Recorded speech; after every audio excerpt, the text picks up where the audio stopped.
Thanks for joining us. This is our extended interview with Marshall Lichty, co-author of The Small Firm Roadmap.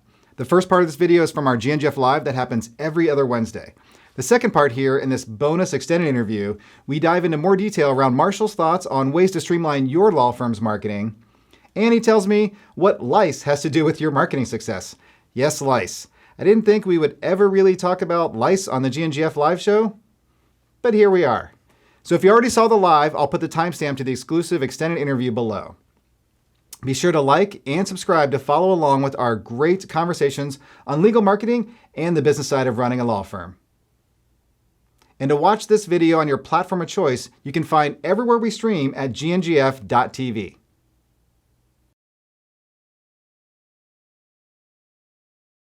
We know that many small and solo lawyers struggle with the business side of running a law firm, from consistent business development all the way to technology efficiency. Well, today on GNGF Live, we are talking with Marshall Lichty, co-author of The Small Firm Roadmap, host of the jDHD podcast, lawyer, entrepreneur, professor, and bear wrestler. I can't wait for that story. So welcome to GNGF Live, your bi-weekly Ask the Experts about all things law firm marketing and business growth. I'm Mark Homer, author of Online Law Practice Strategies and founder of Get Noticed, Get Found. As always, be sure to like and subscribe to our page, not just the video. We want to make sure you get updated when our next episode goes live. We do have moderators on the chat, so please ask questions, interact while we're live. If you're watching this in the future, after we're live, we do monitor the comments on Facebook, YouTube, and LinkedIn, and we'll work to reach out to our guests to answer any follow-up questions you have. That's because we love you all, and we love getting to meet you in person. So come see us where we're going to be next. Let's see, I'm going to be in Omaha doing a CLE at the Omaha Bar Association on this Friday, actually, December 6th. I'm traveling soon. During the week of December 15th or 20th, I'm going to be speaking at the Law Firm Growth Virtual Summit.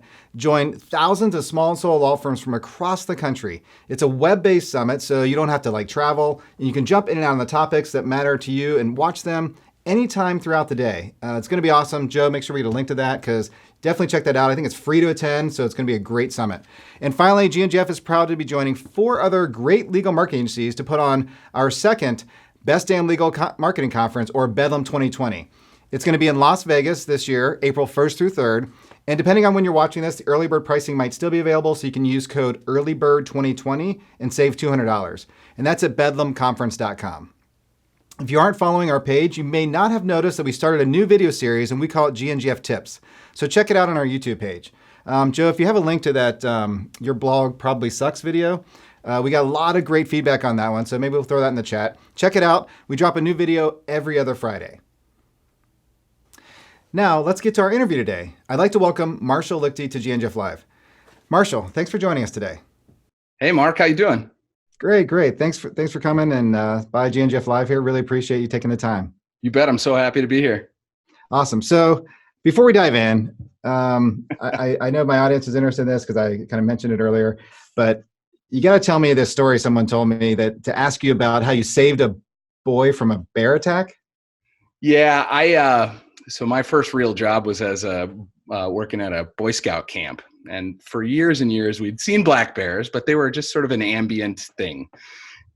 One morning, I was running this camp. I heard this knock on my door, and I opened it's 5 o'clock in the morning or something. I opened the door in my boxer shorts, and I look down. There's this little kid. He looks up at me, "Marshall, a bear ate my friend." And I was, yeah, what? Come on, what? And because like I said, we'd seen them. And so I said, really, you just saw a bear? He's like, no, bear ate my. So in my boxer shorts, I sprint to this campsite, and it's the furthest one out. And I get there, and I come over this little berm to look out into the woods of northwest Wisconsin. And there is a bear, a black bear, and a plastic bag that he's kind of digging through. And then a man not too far away who is doing superhuman feats of strength. And I watched this man do a couple of these superhuman feats of strength, including throwing a log that shouldn't be thrown and a boulder. And eventually he hits this bear kind of in the side, and the bear saunters off into the woods. And I watch him go over to that bag and reach inside, and he pulled out a boy. And I'm down the hill, and we pull him up the hill, and we do some first aid on him. And I've got my paramedics that have since arrived, and we shipped him off to a local hospital about 30 minutes away. And he survived. He survived barely. I swear I did not even intend to do that. Survived, but missed a couple of key blood sources, and it was just absolutely incredible. So he's okay. So now it's just a good story for how you wrestled a bear in your boxer shorts. It is. I mean, the follow up is that he came back and worked for me the next summer, and he got Lyme's disease from a deer tick. So this kid's having a great time at Boy Scout camp. No, that's it. So he was done. That's great. So you're Laura Marshall, and you've worked at a big firm. You worked at a small firm. You run a law firm. I have. With all the technology changes going on, what do you think the future holds? I mean, I hear all these stories about everybody being worried about robots taking over lawyers' jobs, but where are things headed? Well, I mean, one thing that I think is certainly true is that technology and tools and the way that we do things are relatively finite. But the one thing that is infinite, that will always be true, is that we're here to hear stories. We're here to have problems solved. We're here to get help and be a part of a community. Lawyers are afraid of robots, in my experience working with them. And I got to tell you, there are a whole bunch of jobs that I hope robots take. Maybe tasks is a better word. I hope robots take a bunch of tasks, because right now lawyers think that their job includes a bunch of things that it really shouldn't. And for example, a great example is pretty much everything having to do with intake, right? Mm-hmm. I mean, there are very few reasons that a lawyer who gets paid, a very large sum of money for his or her time ought to be spending time doing data entry or templates for forms or getting things signed or scheduling meetings or answering the phone from people they're not sure whether or not they're a lead or a qualified lead or somebody who can actually buy their services. Those things are just way too either automatable or delegable for a lawyer to be doing them any more than with the most contacts that we have in the firm. Yeah, it's actually interesting, because I think if you can take things away that are delegatable, that's usually the first thing. It's like, I can get a person to do this. But it's not a bad idea to kind of say, if I can take it and be delegable, what's the next half a step is, can I automate some of this stuff? Right. I think that's exactly true. And I heard a brilliant turn of phrase from a guy in California who's not a lawyer, but he has a sort of a high volume business. And he said something to me that it really resonated. He said, I try to automate the normal things and humanize the exceptions. What a brilliant conceptualization of what our jobs are, right? I mean, anything that is normal, you can't afford to be doing as the lawyer. You make too much money to do anything that could be automatable or delegable. And I love that, Mark. I think that's right on the button. Yeah. And humanizing the exceptions. I mean, like the hard part of law lives in the exceptions, right? That's right. That's what they're paying us for. If they could go to LegalZoom to get their thing done and feel comfortable about it, right, they would go to LegalZoom. But either they can't get it done at LegalZoom, or there's something about doing it through LegalZoom that they don't feel good about. And so it's in those spaces where lawyers actually provide the most value. And that's to take nothing away from LegalZoom. I think LegalZoom actually automates a whole bunch of things that we ought to be automating, right? If you make your business on starting companies and doing the 6 documents that are required to start a company in your jurisdiction, and you don't really add any other services, you are going to lose your job to a robot. And that's your opportunity, is to figure out what you offer other than the things that LegalZoom does.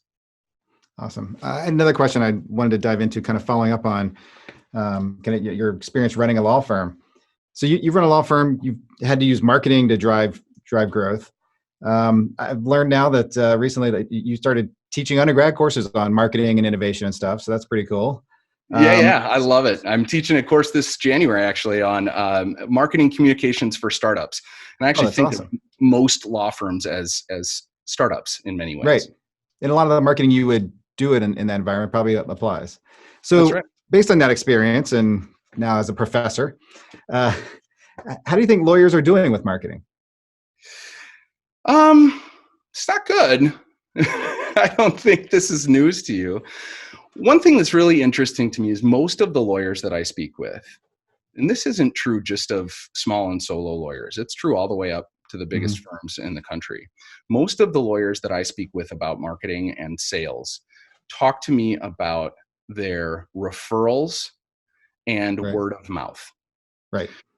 I don't have the data on it. I think Clio has done some of that. There is data out there about how many lawyers rely on those as their sole marketing and sales communications channels. Right. And that is way too high. Whatever the number is, it's way too high because that's not marketing. That's accidentally getting more work.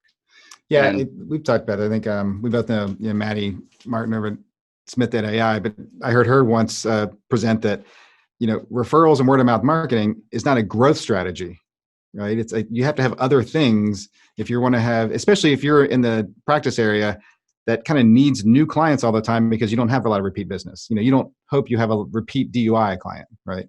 that's right. And you have built-in churn. It's the definition of many of our practices is that churn. And if you're not backfilling, then you are not guaranteeing anything about your growth or your stability in the future. You're relying on those referral sources to always continue coming through or that word of mouth to remain good. And you're really sort of just casting your luck to the wind, which to me feels, very fraught. Right. And I wanted to kind of follow up on that. Like, so you talk about the word of mouth marketing, and I think the Clio legal trends report that just came out had like 59% or something like that was referral, and 50 something percent was people that would never use a referral and only search on their own, and then some other in the middle, right? Some overlap. Yep. So it's about half, it's about 50-50. But if you dove into the data, they actually broke it out by demographic, and the amount of like people who are like 37 and under, or 35 and under, what it was, that were only searching was significantly higher, right? So going forward, referrals actually look like it may be kind of, I don't want to say going away, because I think it's still word of mouth marketing. Referrals are very important. But if, the future of clients is going to be leaning more toward, I'm going to go look for stuff on my own and learn. We're at peak referral. I don't think there's any doubt about that. We are at peak referral right now, or maybe a little bit ago. And that's for exactly the reasons that you say. The new wave of consumers are not looking to referrals first. Now, I think there's plenty of discussion to be had about basically the equivalent of a referral. And this is what you see in testimonials and videos and reviews and things like that, right? I mean, when I go to Amazon, I get a referral or a testimonial from somebody who has used the product or service that I'm looking to buy. But it's secondary, right? I do the search on my own, and then I look for confirmation from someone else, as opposed to, in the way that most lawyers market right now, getting the referral and then hoping that you have enough stuff in your toolbox to convince them that the referral was a strong and good one and that you can land the client. Right. Yeah. Like we have a whole section. It's actually the first thing we do with any client, and we just call it protect your referrals. Right? I think it's the first third of our book or whatever. And it's the idea that even if you are given a referral, people, like you said, people go online to kind of like validate this. So you don't even have a chance to like prove that's a good referral. They're figuring that out online. And if you have bad reviews, they're just going to think their friend or family member's crazy. And they're already on Google, so they'll just find a new lawyer.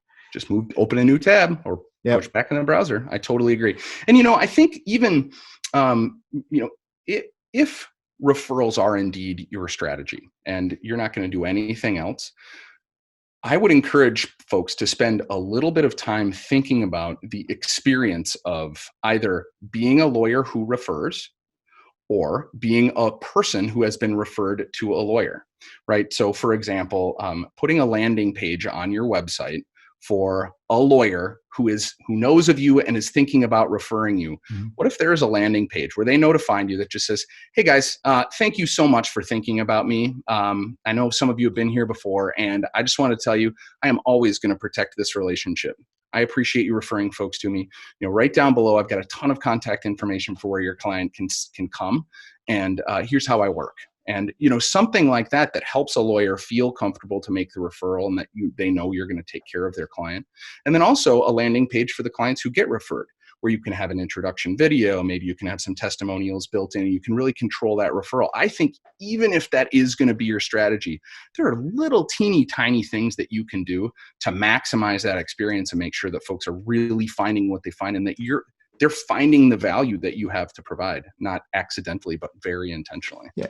In closing the circle, right? Like reaching back out and say, hey, thank you. This person became a client. We helped them out. I think they're really happy. I just can't get into details, but like just connect the dots that I got the referral and the good things happened. I really appreciate it. Anything you need, help in the future kind of thing.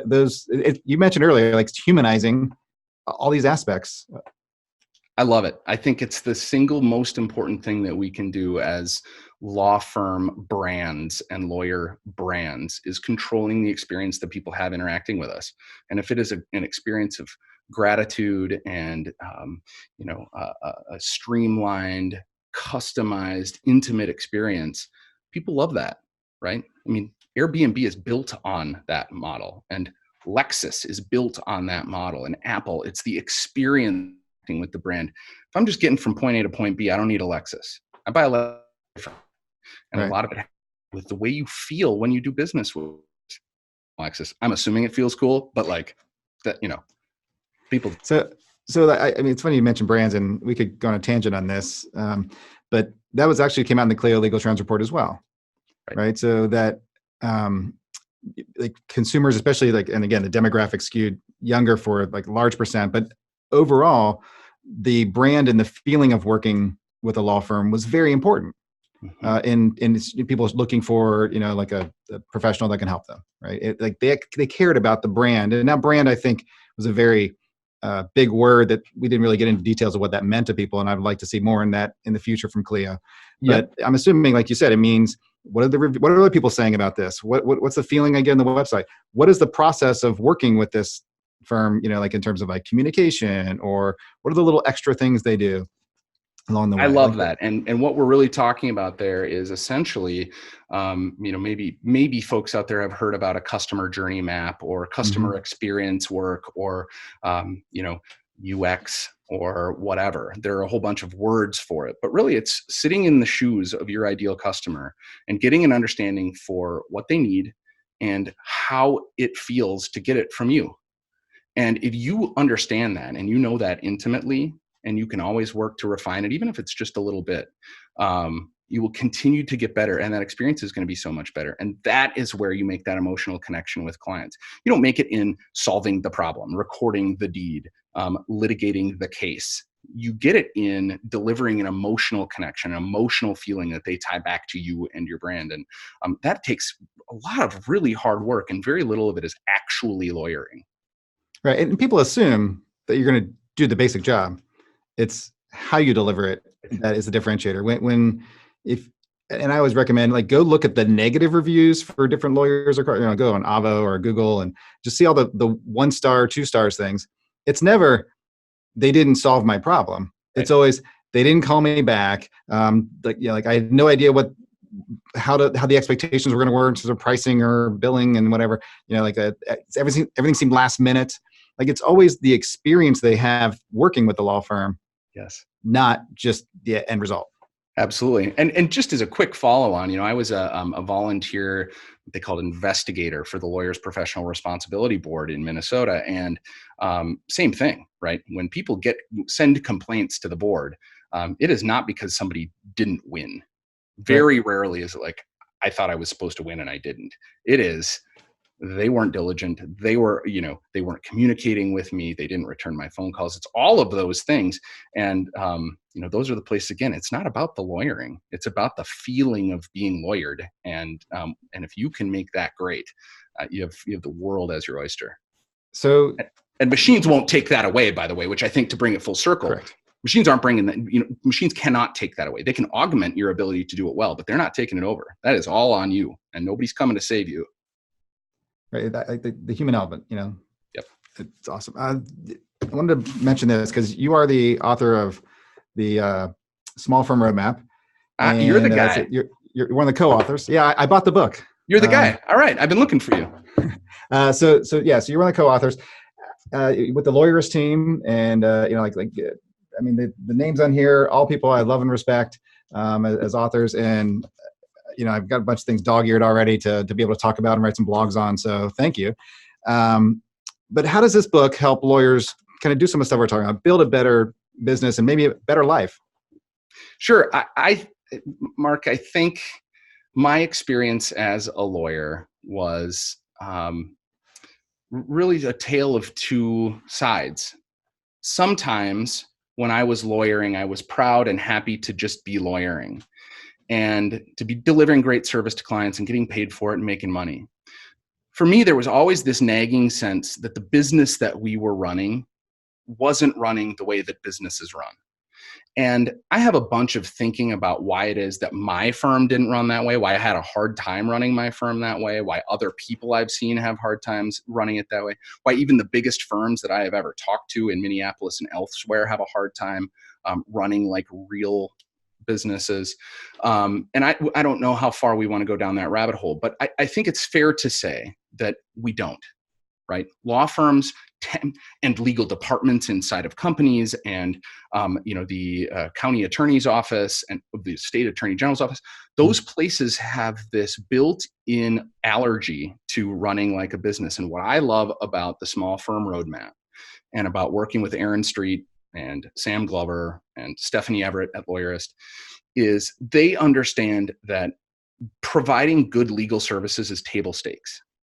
There are people out there who have that same nagging feeling that I did, that we have so much work to do on the running of the business part. And we wanted to put it together in a really approachable way. And that's what we did. So that is not a book about how to be a lawyer. That is a book about how to run a law firm. And I'm really, really proud of it. There are a bunch of elements in there that I think are just critical for people who want to be the runners of law firms to understand and care about and be curious about. Yeah, definitely. Let's check this out. And I think we have a link. Joe, make sure we get a link in the chat for Small Firm Roadmap and where people can grab it, because it is great. I mean, like, this is not a little wimpy book either. I mean, it's a thick book, but it's guide, step by step. Like, hey, you start with like, what are your goals? That's right. Nobody even talks about that, right? Like, what are your goals? And then how we're going to, break it down and how do you approach these things? I thought it was interesting. And Mark Britton at a presentation at CleoCon mentioned lawyers will register for a business license, but then argue that they're not a business. So it's fascinating to me. Like that was one that just, was aha. It's like, yeah, you had, according to the state and the federal government, you are a business. But lawyers and law firms argue that no, we're a profession, we're different. We're not really a business. That's right. And it's like that until you figure that out and get that married, and like, we're gonna have continued problems. So having resources like this is huge.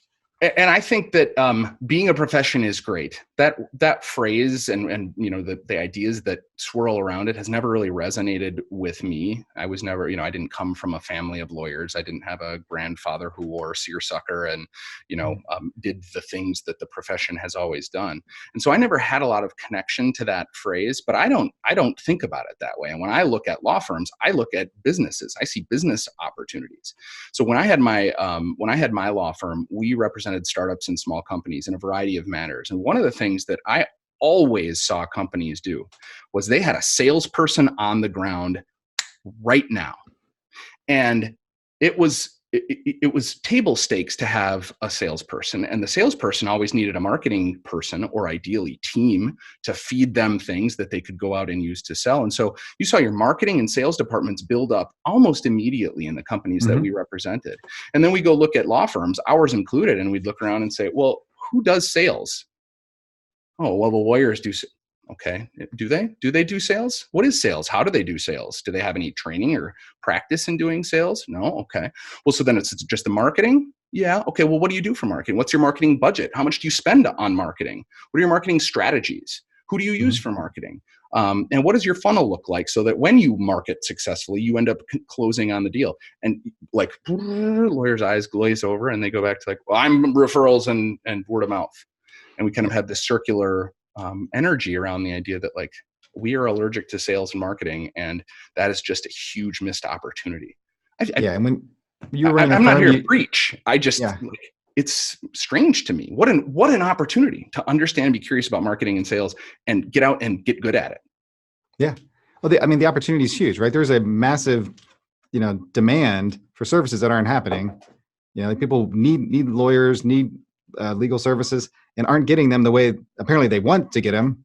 Because on the other side, we work with law firms all the time and say we want more business, right? Like Jack and the Clio team had that in the legal transport too, right? Talking a lot about that, but it's fascinating. But I want to make sure I talk about, because I heard a podcast where you were on with I think Megan Zavia. Yeah. Yeah, and you talked about the jDHD podcast that you have going on and like that whole thing. So you're very passionate about this. I want to make sure you had a chance to talk about it, because it's pretty interesting. I loved the episode. Thanks, Mark. I really appreciate it. I was diagnosed with ADHD when I was 42 years old. It followed on the heels of my son getting diagnosed, and it has been probably the single most important thing that's ever happened to me. Lawyers have this vast untapped resource sitting out there, and it's these lawyers with ADHD. There's a bunch of data out there about how folks with ADHD have incredible strengths in entrepreneurship and creativity and brainstorming and ideation and strategy and empathy and a whole bunch of things that we talk about in the book and elsewhere, that folks like me and about 12.5% of the other lawyers in the country, which by the way is an astronomical number. You said it's like 400% more than general population or something like that. I think the data is a little squishy on this. The wide thinking is that about 4.4% of adults have ADHD. In a study in 2016, 12.5% of lawyers self-identified as having ADHD. Now, I haven't done a root cause analysis of that. We do some of that work on jDHD with the podcast and in the community. It's a consultancy where we help folks with ADHD understand it first, get some education about it, and then deliver on that unmet potential that they feel. It's the one thing that I always hear when I talk to lawyers with ADHD is they know that they aren't contributing in the ways that they could and want to. And that delta between what they are doing and what they know they can do is really, really challenging. And it's hard. And it's why a lot of folks with ADHD tend to have anxiety, why they have depression, why they have a bunch of other pathologies that really are consistent with our profession and that can really gut us when it comes to providing great service and doing the things that we recommend doing in the small firm roadmap.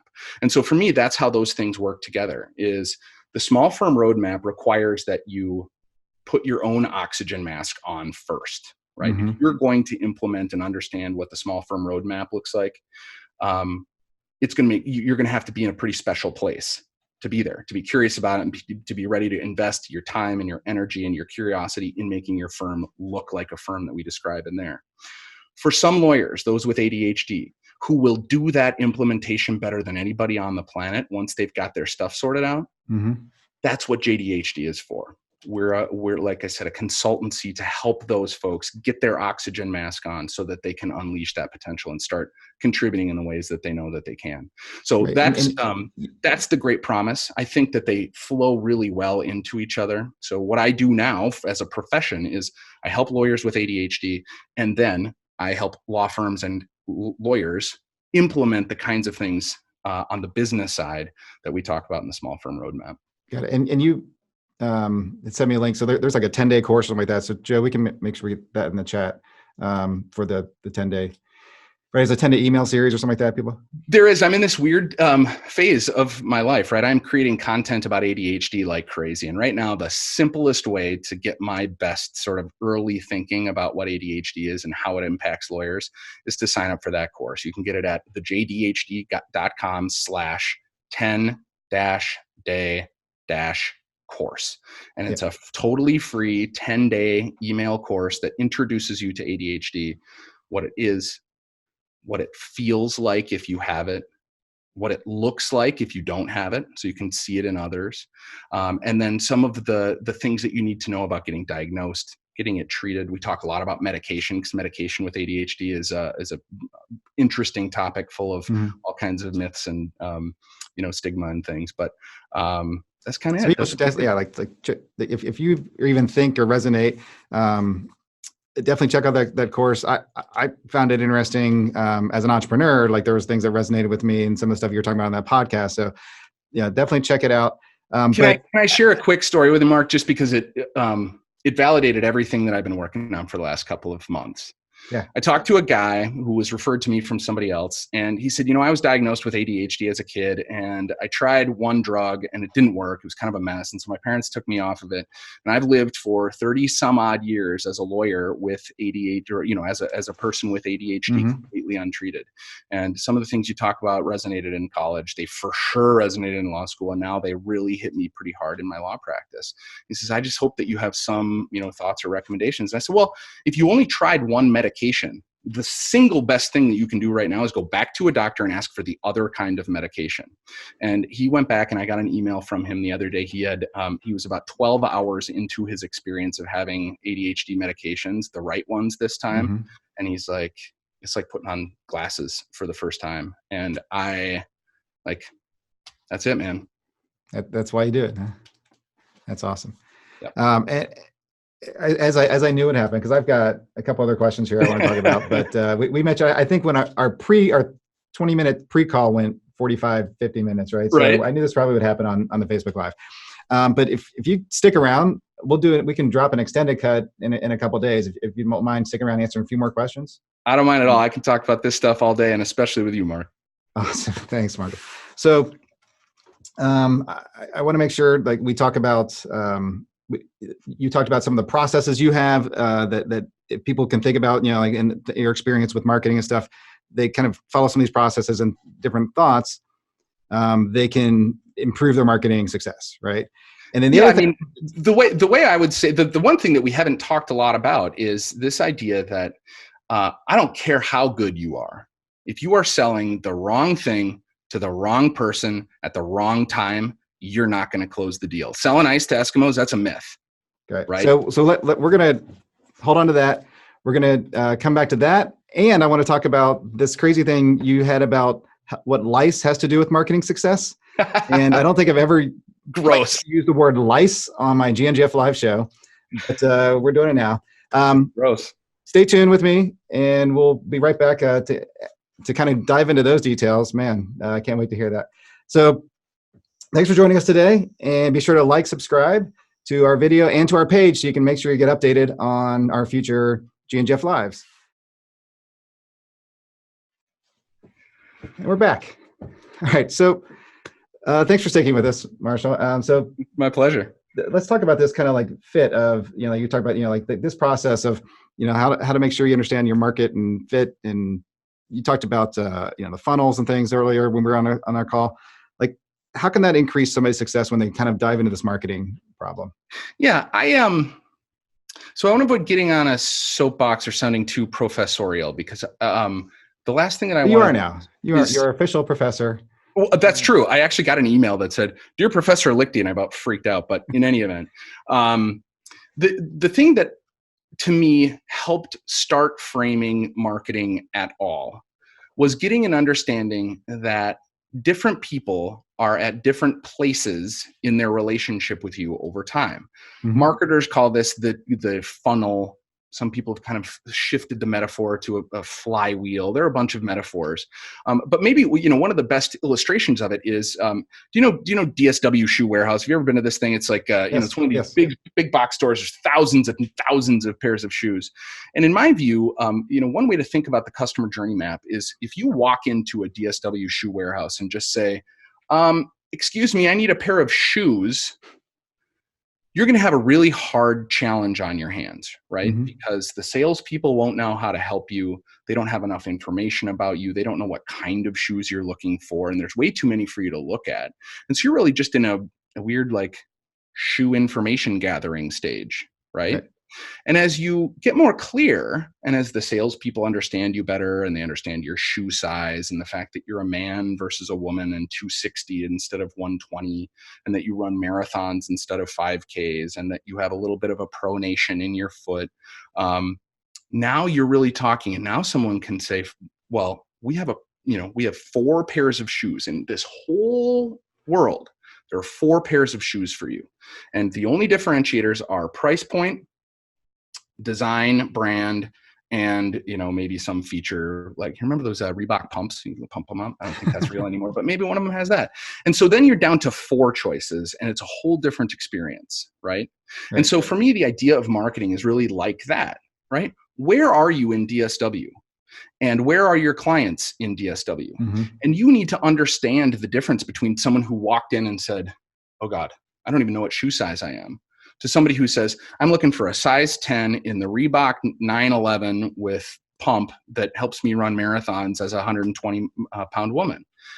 I can help you with that. And that's easy because that person's ready to buy. If I have the right price and I have those shoes in stock, I'm going to sell them to her.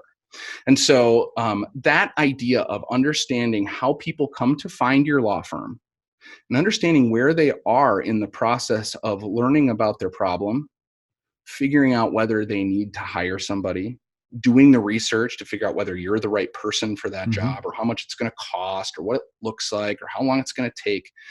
Understanding that is really critical. And there are a whole bunch of ways that you can do that work to figure out where people are. But the second you think about it that way, you'll never stop. You'll be like, why is this person here? How did they get here? What do they need from me at right this moment? That's marketing in my view. Yeah. What's the best next step for this customer's journey, or prospect, for the most, this prospect's journey, right? Like, exactly. What do they need from me now? And then what do they need from the internet now? So earlier, that's not just before the buying cycle, right? So that's actually continue that. What's the next best step? What does they need next in the service delivery? That's right. Like all the way through to, like, how do I now take that person and make them an advocate for me afterwards, right? So like, if you get that thinking going, you can take it all the way through your business, before, during, and after, work with, a client. That's right. And when you get curious about it, when you get really genuinely curious about that experience that your customers are having, that's where your superpowers show up. That's when Google search starts making sense, right? Now, instead of just saying, I want to win on, Tallahassee lawyer. Right. Well, okay, why? What person in the world is looking for Tallahassee lawyer? Well, you can probably build some sort of assumptions about who that person is, but the other assumptions that you can make are that they're not ready to hire you, right? So why do you want to win on that word if the person who types that in doesn't even know what kind of problem they have, or what kind of lawyer they need, or what, so thinking about keywords and Google and all that stuff when you're thinking about the customer journey becomes a lot more clear. But it also becomes a lot more clear in what you offer, right? So if you think about what it feels like to sit down in front of a lawyer, and you've never hired a lawyer before and you got a DWI, if you spend the time and energy thinking about that experience and you deliver on helping that person through that experience in a careful and intimate and thoughtful way, there's nothing that can stop you. So that is the framework that I like to think about for marketing. And again, you can use the flywheel or the funnel or whatever. But customer journeys, yep. Sure. But for me, it's the experience of being curious about it. So then, because I think it's along those lines. So tell me about this. Like how does Lice have to do with the marketing success? I'm talking to a friend today, and he says daughter has lice in her classroom, and every parent, I've never had lice. Huge. I've never had the threat. I don't know. That's nasty. It's like bed bugs. It's like whatever. Not my thing. So for me, I had this visceral reaction. I could see it on his face that he did too. This visceral reaction. He's like, she has lice. What now? Right? That person, first of all, is in a very interesting place if you are a person who sells products or services for lice, right? If you sell the shampoo or the comb or like the, whole home defumigation or the, whatever, I don't even know what that looks like. Louse traps or something. Anyway, that person's in a really interesting place, but they're also not quite at the worst place. What's the worst place? You know this. Your kid comes home and they have lice. They have lice. They are the outbreak. They're patient 1 in the epidemic, right? Every parent hates you, by the way, in that class. Right?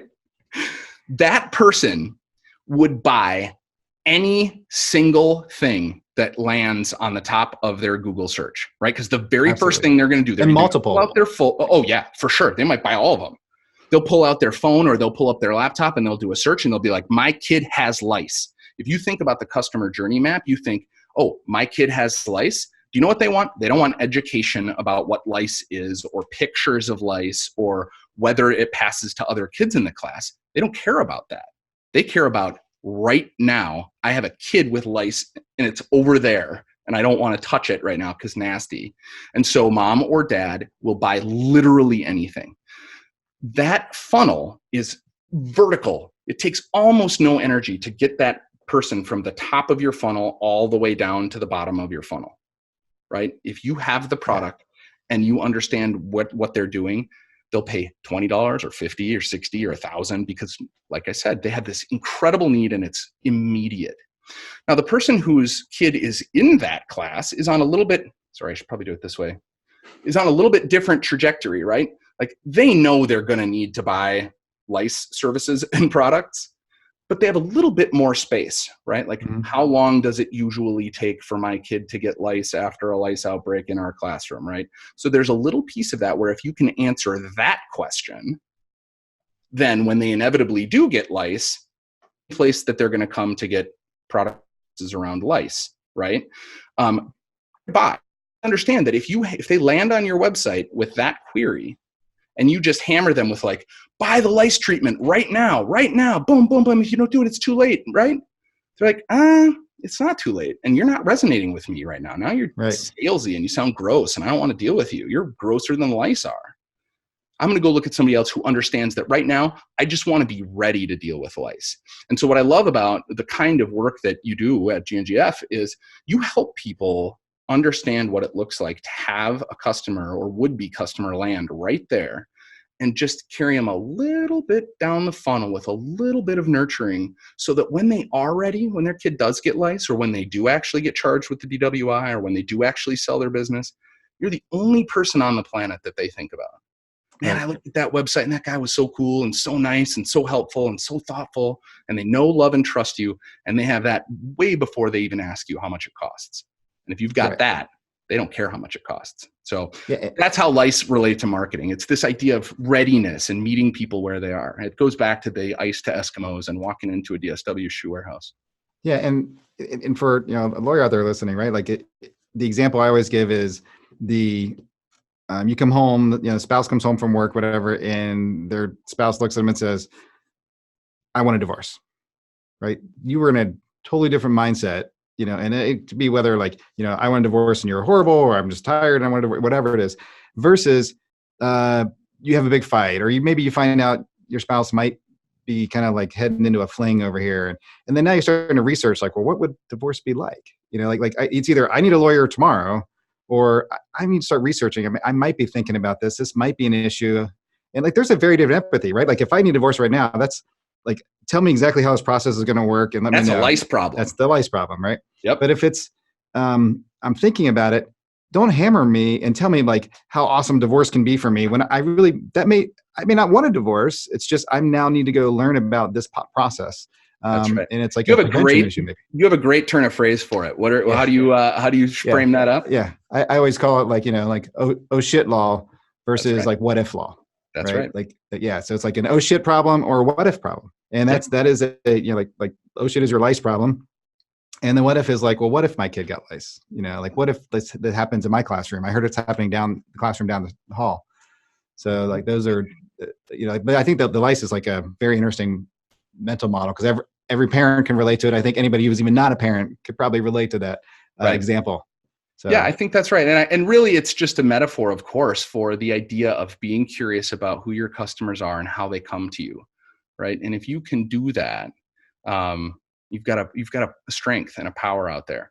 Real companies, again, we're going back to this, that do real marketing and have real employees that have MBAs in marketing because they're interested in the data and they do all kinds of crazy things that, you think it's an accident that Cheerios ad showed up on your phone just as you walk down the Cheerios aisle or whatever? That is not an accident. And they know because they've spent gobs and gobs of money and time and energy on figuring out where you are in your customer journey.